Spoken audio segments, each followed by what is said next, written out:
Next up, we have the matchmaker herself. And I know so many of us have been waiting to delve into the conversation, but of course we can't do that without introducing her. Now, she's one that I would say is very resilient with her creative skills, and she is Didi Edith, now a certified coach, a relationship expert for Lagos Matchmaker, who has been in the business of matchmaking for over 7 years. Now, with a first degree in economics from Harvard University and master's in international strategy from University of St. Andrews, it is a wonder she ventured into this industry. But she will be talking today to us about courtship time limit. How long is too long to be courting? Good morning. Morning. Good to have you here. Thank you for having me. It's so important that we talk about this because some people just put a ring on your finger and keep you for years. So let me ask first, how many years or how many months is the ideal time to court? Courting in the sense of the fact that you're from dating to getting engaged. Engaged, yes. Yes. So ideally, in my opinion, I think 1 to 3 years is okay. 1 to 3 years? Yeah. Some people feel like that's too short. Like, I don't get to know the person enough. But then is 10 years even enough? People are married and still getting to know each other. So it's not the length of time, that matters. Okay. And how do you even measure the length of time in courtship? Is it by the years or by, how often you see each other? Because you could find a couple in a long-distance relationship for 5 years, and they've probably physically met maybe 70 times. And then another couple, 1 year, and they've met like 300 times. Yeah. So, what couple would you say is, has courted longer?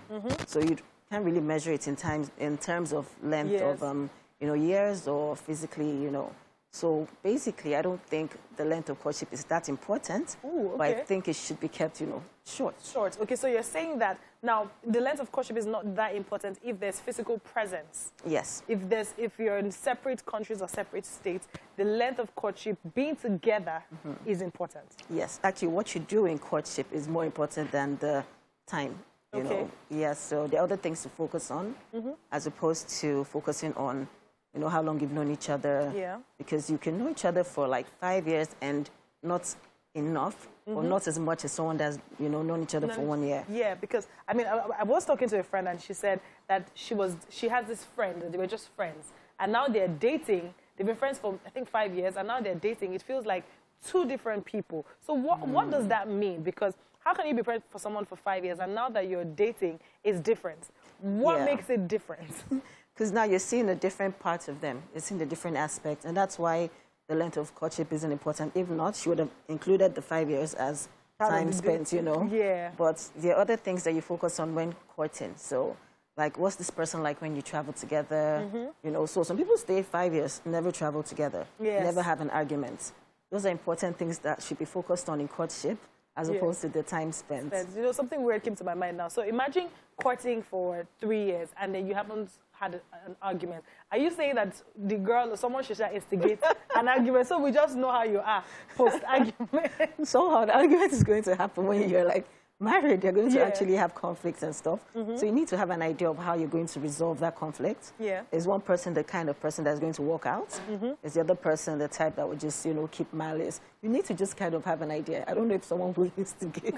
Yeah. But somehow it has to come up. Okay. Now, for benefits of people who are progressing to courting in a relationship, now that's getting engaged pre-marriage. Now, what are the things that you would advise that are like probably the go-to steps of things they need to do to enable their courtship period to be solid and grounded, to give them the basic information that they need for their partner so they can see all the signs before they get married? I think I'm glad now, like these days, we have like pre-marital counselors. Yes. So I like the fact that people go for that because they help you see things. And when you're in love, you're not really looking at all the extra, but they help you focus and look at how the other person spends their money. Yeah. What's their idea of how to balance family and work? Those things that you might not look at normally because you're just in love, they help you kind of, take a look at it and see if it aligns with the kind of things you want. Okay. Now, talking about aligning with what you want and in courting, how do you step back because it's a different thing when you're talking about yourself and then now you have to infuse or add someone else to your life. Now, as a matchmaker, you've been doing this for years. So in your experience, how do you advise people to be able to add someone else to all the things that you're carrying on your head? How do you advise people to do that? understanding that this person is totally different from you.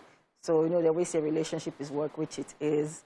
Because even your siblings that you grew up with, the same home, the same parents, you have arguments with, you don't see eye to eye a lot of times. So, you know, talk less of someone that you have no past experience with. Yeah. So you have to just make that constant effort. You know, there are courses to take, counseling, all that, to be able to understand how to incorporate this person into your life. Yeah. You know, and that's why some people get too comfortable in their singlehood, and it's really hard for them to get someone else in. I was talking to a friend that was like, he can't share his space with any lady, you know. Like, once he hangs out with ladies, she has to, like, go home. Or, yeah, so some people can't. But, I mean, being aware and being able and willing to work on it is something that, you know, would benefit them. Okay, so that before I let you go, I want to talk about the matchmaker as itself. Now, a lot of people are trying to meet people. Now, what are the challenges that you have faced in the matchmaking business for people who are trying to meet up? People are very stuck in their ways. So, you know, and even me being a single person, learning about yourself, constantly working on being a better version of yourself is something people are learning to do now. But usually people are like really stuck. They want what they want. Yeah. You know, at the time they want it. Is there anything wrong in wanting what you want? Really? No, but wanting what you want, but being able to compromise as well makes sense. But what about when you want what you want, and then the point where you need to compromise is not particularly good for you? What do you now do in this regard? Yeah, if it's not good for you, then it makes sense. But there are some compromises that are reasonable, but people refuse. You know, people want that perfect person. Yes. So they don't want to compromise on anything at all. So I think being able to, you know, be able to tell when you should compromise or not. Yeah. In some cases, some people are, you know, they get into domestic violence and they think, oh, this is something I should compromise on. So you advise that you shouldn't compromise on domestic violence? Oh, no, you should know the things to not compromise on. And that's something that you shouldn't. Okay. You know, so I think you should be aware of, oh, is this something I can compromise on, you know, or not? Yeah. You should be able to, you know, define that for yourself. Okay, then. Thank you so much for being a part of the show. It was nice chatting with you. But that's all we can take on this segment. We're going on a break. And when we come back, we have our last guest for the last interesting chat. You definitely want to stay tuned because we will be right back.